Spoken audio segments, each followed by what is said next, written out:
On today's show, we'll dig into one single question, and it has to do with your camera's in-body image stabilization and the size of your lens's image circles.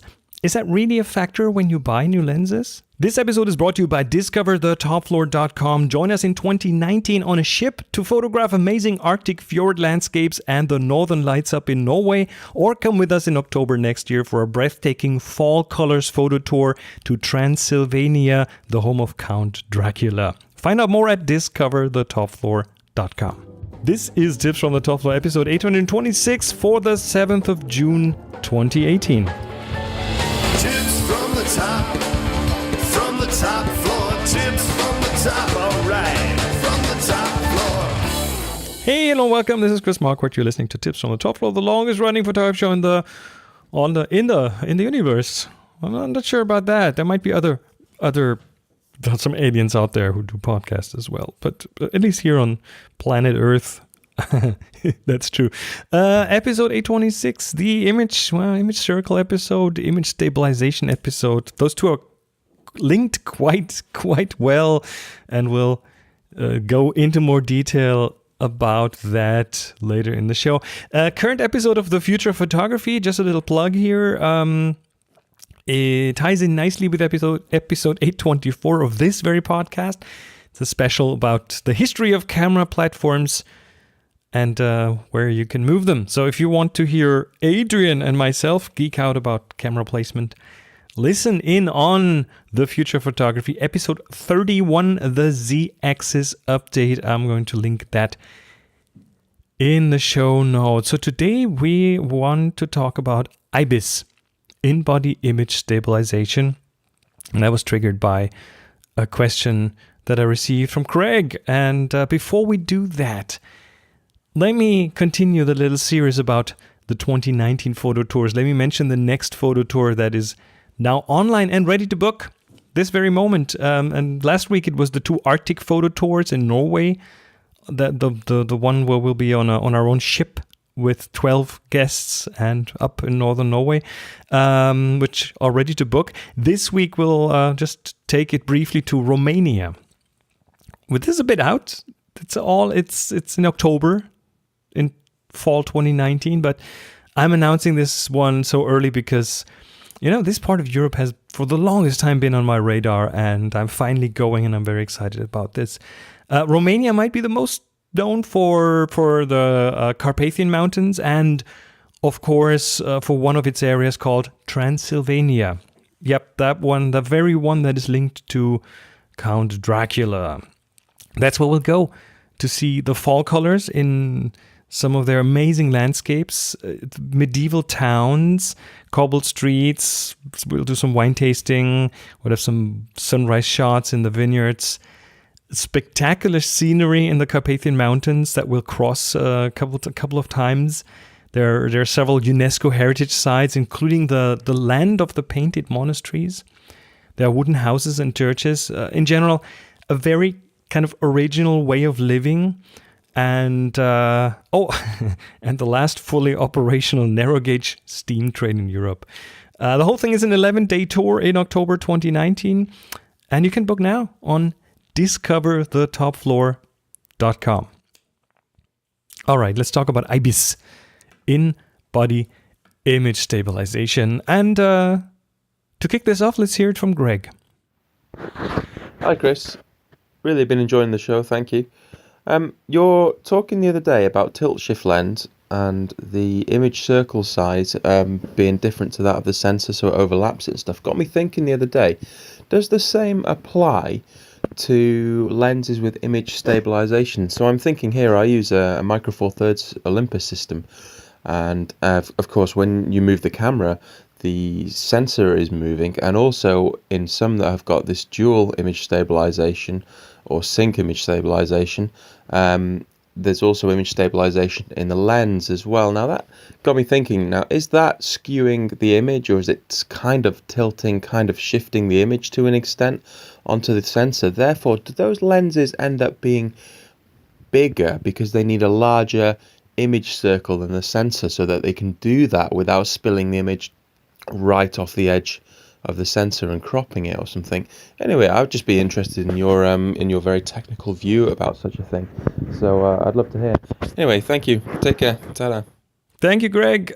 Yeah, so you sent me down a bit of a rabbit hole with this question, because I kind of intuitively knew what the in-body image stabilization required, but it is a pretty interesting thing to dig deeper into. And yeah, thank you so much for that question. So let's start by looking at how image stabilization works in general. So, well, the general note, image stabilization can only counter the camera's motion, not the subject motion. So if you stabilize your image and there's something moving very fast in front of the sensor or in front of the lens, then you will not be able to freeze that motion. To freeze motion, you need shorter shutter speeds, but camera stabilization or image stabilization is there for you to be able to use longer shutter speeds and still not get camera shake. So with that out of the way, there are mainly three different ways to stabilize images and video, and one is the digital way, which is kind of the original way, and it's cropping part of the sensor, like you make the picture a bit smaller and then you move that window around to counter the motion of the camera. And that works okay. The problem there is if you have longer shutter speeds and you move the camera, then there's camera shake in the individual frames, and you can move those around, but you will see the shake, and that is a bit of a problem. Second one that has been around for a while is optical image stabilization, which is built into the lens, and the lens elements, there's specific elements in the lens that move and counter the motion of your camera. And bit of a problem there. Well, it's not a problem, but that will definitely make the lenses a bit more complicated to build and also a bit more expensive. And then there is IBIS, in-body image stabilization. That's what a lot of manufacturers nowadays start putting in or have already put in their cameras for the longest time, Olympus being one of the pioneers there. And that's where the sensor moves against the motion of the image circle. And there used to be just an X and Y direction. Then they added rotation in, and then they added the X and Y tilt. Well, actually, it's tilting the Z axis, but they added the tilting sensor in. So often it's now called 5-axis in-body image stabilization. And it tries to correct and quite successfully corrects a lot of the motion that you do with the camera. And of course, the advantages there is the stabilization circuitry has to be only built into the camera, and that could result in cheaper lenses. And then, of course, there is a combination in some cameras of the optical image stabilization, where the lens elements move, and the in-body stabilization, where the sensor moves, and those working hand in hand can do interesting and really, really good stabilization of the camera motion. Now, the in-body image stabilization needs additional space inside the camera to move the sensor around. The camera will also need to know which lens you're using, and that's for two reasons. First reason, the sensor needs to move at different speeds depending on your focal length. Try or different distances even. Try out a wide-angle lens versus a telephoto lens. Just look through them and move the camera, and you'll understand what I mean. A wide angle just doesn't move as fast, less angular speed. And the second reason is that in-body image stabilization, if it's combined with OIS, with the optical image stabilization, they kind of need to work hand in hand. So the camera will need to know which lens you're using and if it stabilizes and what focal length it is. And yeah, it's getting more and more, especially mirrorless cameras. You do see a lot of manufacturers doing in-body stabilization now. And we've seen, interestingly, little history excursion. We've seen a similar development in camera shutters. They used to be in the lens. The lenses used to have the shutters in them. Still, large format cameras still do that normally. They have the shutter in the lens. Now the shutters are more inside the camera. We call them focal plane shutters. They're right in front of the sensor. And that again makes the lenses cheaper because you don't have to put a shutter in them. And that's also, in fact, one of the reasons that Japan took over the market from the German manufacturers because the German manufacturers didn't really believe in the focal plane shutters at first, and Japan just passed them because of their cheaper lenses. One of the reasons. Okay, so in-body image stabilization moves the sensor. Now let's look inside the camera. How does this look? By the way, there are some YouTube videos out there where you can see this in actual operation. And it's interesting to see that sensor jiggle around.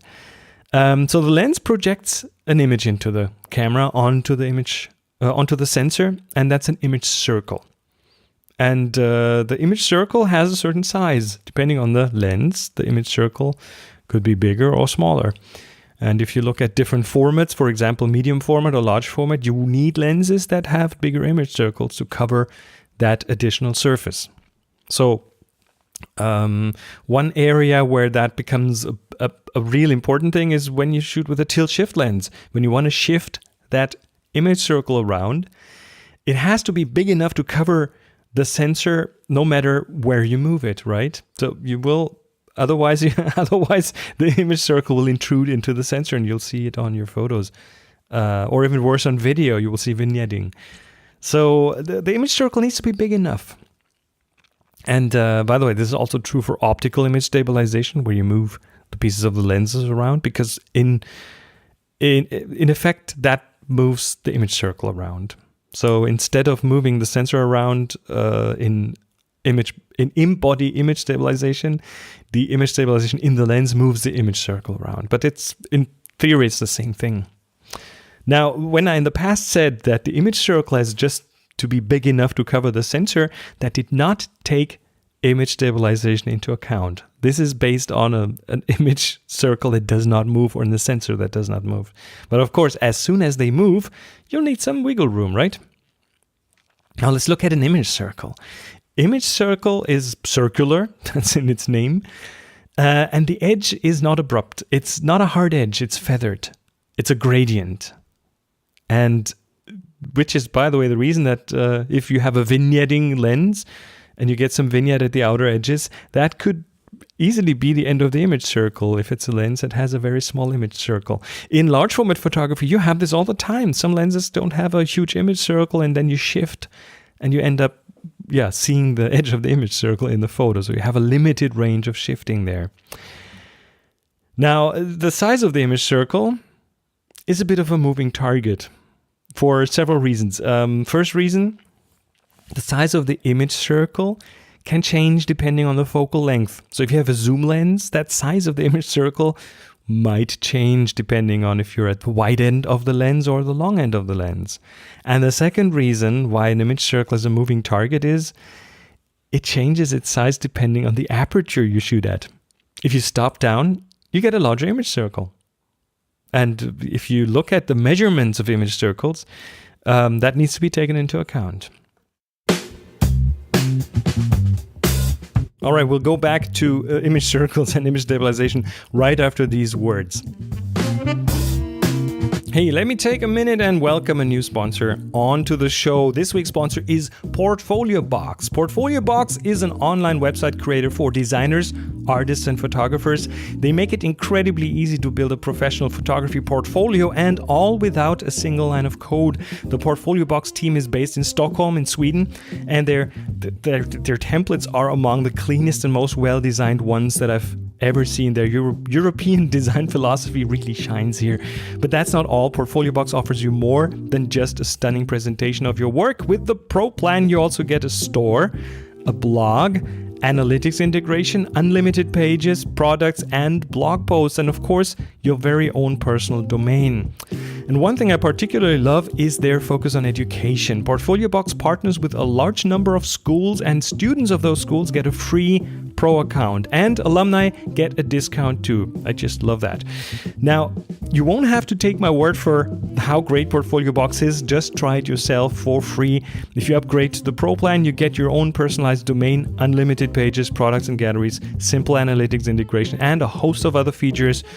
And here's a special deal for all you podcast listeners out there. If you go to a special link, you'll get 20% off the yearly Pro package, and that special link is portfoliobox.net/VIA/top floor. That's portfoliobox.net/VIA/top floor to get 20% off the yearly pro plan. portfoliobox.net/VIA/top floor. And the link is in the show notes, and I thank them so much for their support. This episode is also brought to you by Udemy, the largest marketplace for online learning. Whether you want to learn something new or just sharpen your skills, Udemy has an extensive library of over 65,000 courses taught by expert instructors. Ever find yourself looking at a photo thinking, I wish I could do that? Well, with Udemy you can. From Japanese cooking courses to business classes to photography, Udemy has something for everyone. While other online learning companies charge hundreds of dollars per class, Udemy courses start at just $11.99. Plus, each course comes with a 30-day money-back guarantee for risk-free learning. Every day, students around the world choose Udemy to discover new passions, expand their skills, and even change careers. Improve your life through learning. Download the Udemy app to learn anytime, anywhere, or visit ude.my/topfloor today. That's www.ude.my/topfloor. And thank you so much for the support. And we're back. back into image stabilization, image circles. We talked about how image stabilization works. We talked about the what an image circle looks like and how it changes its size depending on the focal length and the aperture. Now let's look at the actual sizes of image circles, and that's pretty much the minimum required image circle size for Micro Four Thirds is the diagonal of the sensor, which is around 21.6 millimeters. We'll get back to that. You don't have to remember that. We'll get back to that number later. And by the way, APS-C is about 28 millimeters. So we're talking 21 and a half about, and 28 millimeters of diagonals that need to be covered by the image circle that the lens projects into the camera. Now, of course, interesting question now is how far does the Micro Four Thirds sensor, and we'll stick with Micro Four Thirds for this, okay, just to make it, to not overcomplicate it, but how far does that Micro Four Thirds sensor move when it stabilizes the image? I don't have the answer. Well, at least not a precise one. I've not found anything conclusive online. If you know, let me know. But I think it's different for different cameras. And from YouTube videos and from like an online thing that I found, it must be somewhere between 3 and 5 millimeters of motion. Now, the one thing I found online, and again, it's just someone estimating it for the Panasonic DMC G81. Also, I think the same with the G80 and the G85. It's at about 5 millimeters, but again, this is someone guessing, so I have not made any measurements to that regard. And I wish I knew the answer, but I think a safe guess is 3 to 5 millimeters of sensor motion in the X and Y direction. Olympus, probably around that size. Panasonic, around that amount. Fuji is an interesting candidate here because with their X mount, the APS-C size sensors, they didn't used to have in-body image stabilization. And there was an interview in 2016 with two Fuji managers who kind of confirmed that I think their excuse was the mount is too small, so it wouldn't allow it for the sensor moving without covering the corners, which is a problem because then you have vignetting in your shots.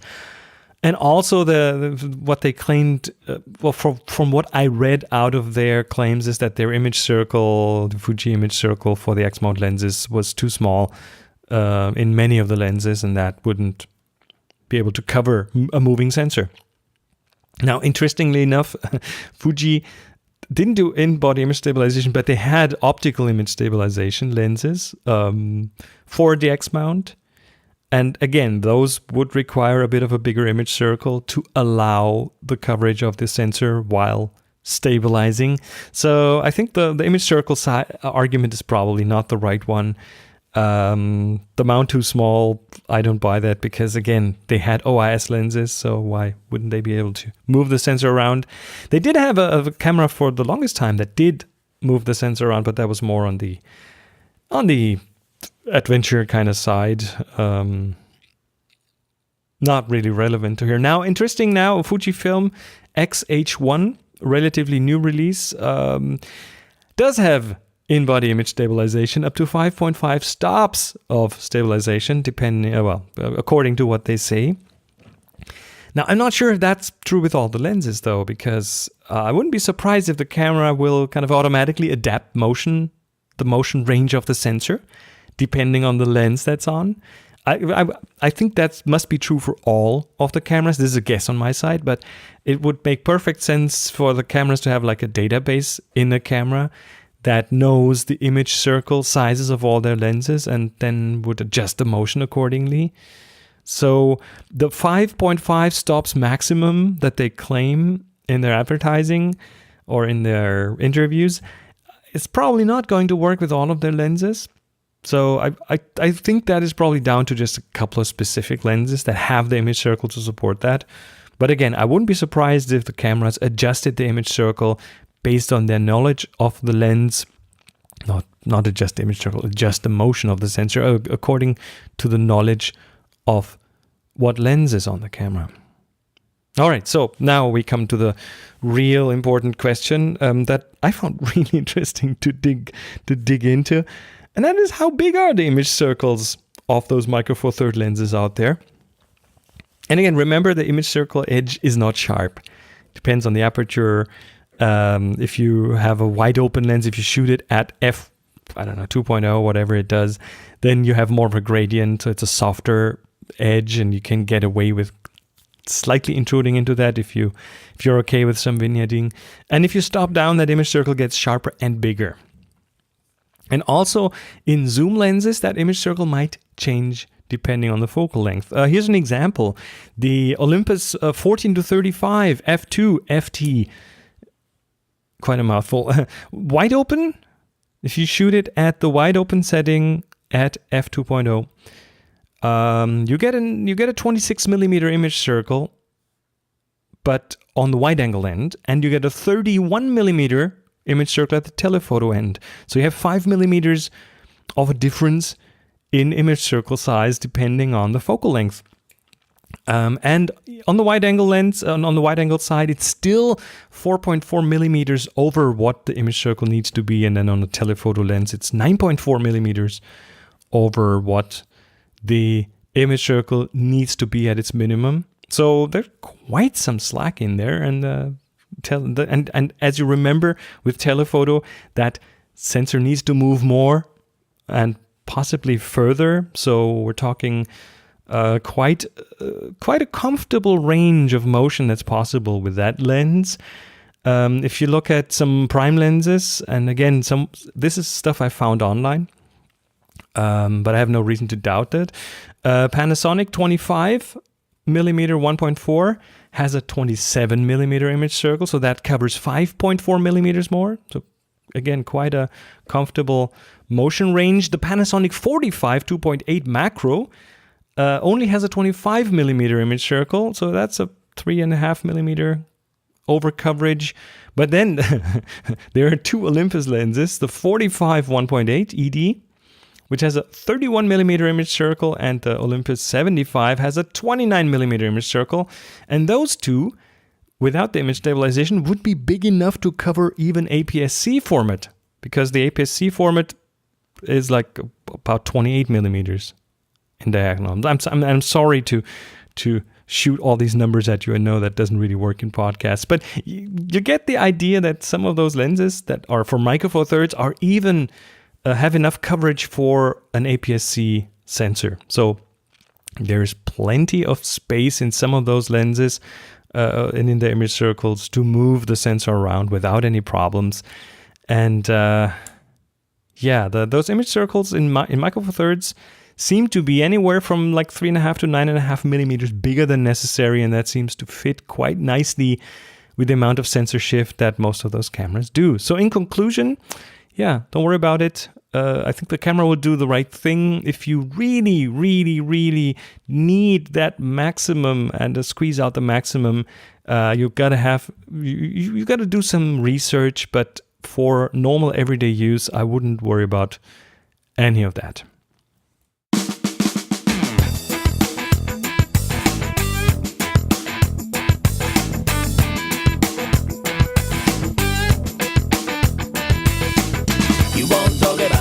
All right, that was it for this episode. Thank you so much for being around and for bearing through all my nerd talk today and all the numbers.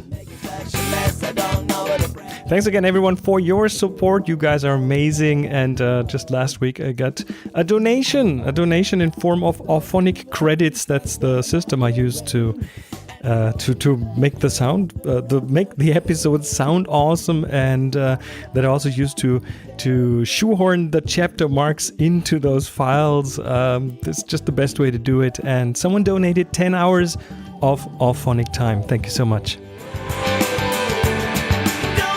Also, thanks to Udemy and Portfolio Box for supporting this episode. You guys are awesome too. And of course, don't forget to send in your voicemails and questions. Sometimes a single question can trigger an entire episode, as today. And you know how I love getting your questions and feedback and your tips and anecdotes. You know the drill. Record something on your smartphone, send it to voice@tfttf.com. That's voice@tfttf.com, and I promise I'll make you sound good. Music for the show by Jeff Smith, silent partner and Hans Peter Gagrud Publishing, and Slack challenges by Release Pixie Matt Rhapsody Armstead. Slack invitations by Chief Invitation Officer CIO Rusty Russ. Oh, and by the way, while I mention Matt, we'll go to the next Slack challenge next week on the next episode. And here is a quick photo tip by Mark Gilvey. Hello, Chris. This is Mark Gilvey in Woodbridge, Virginia. I have a listener photo tip for you. Get yourself a lens hood if your lens doesn't have one. If it does have one, use it. If for anything, not so much for the sun, but for when you bang your lens into something. It's a lot less expensive to replace the lens hood than it is the lens. That'll do it. Thanks, Mark. Great tip. And of course, don't forget to check out the Romania workshop and the Arctic workshops in 2019 over at discoverthetopfloor.com. My name is Chris Marquardt. Go out and take amazing photos. Be nice to each other. And happy shooting.